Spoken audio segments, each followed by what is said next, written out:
Syahdalan jenazah almarhum Menteri Aparatur Negara dan Reformasi Birokrasi atau Mempan RB, Cahyokumolo tiba di rumah duka di Jalan Widya Chandra 4, nomor 22, Jakarta Selatan. Pantauan Tribunnews.com di lokasi, iring-iringan jenazah yang membawa Cahyokumolo hadir sekitar pukul 13.42 waktu Indonesia Barat dengan menggunakan mobil ambulans berwarna putih. Setibanya di lokasi, mobil ambulan yang membawa jenazah Cahyokumolo langsung memasuki area pelataran rumah. Terlihat juga di lokasi banyak pelayat yang telah tiba.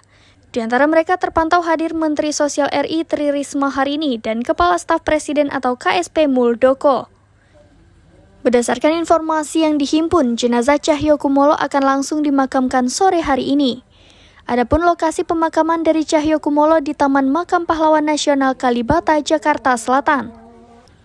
Cahyokumolo meninggal dunia di RS Budi Waluyo, Jakarta pada Jumat 1 Juli 2022. Ketua DPP Partai Demokrasi Indonesia Perjuangan atau PDIP, Bidang Pemuda dan Olahraga Eriko Sotarduga mengatakan jenazahnya bakal dimakamkan di Kalibata.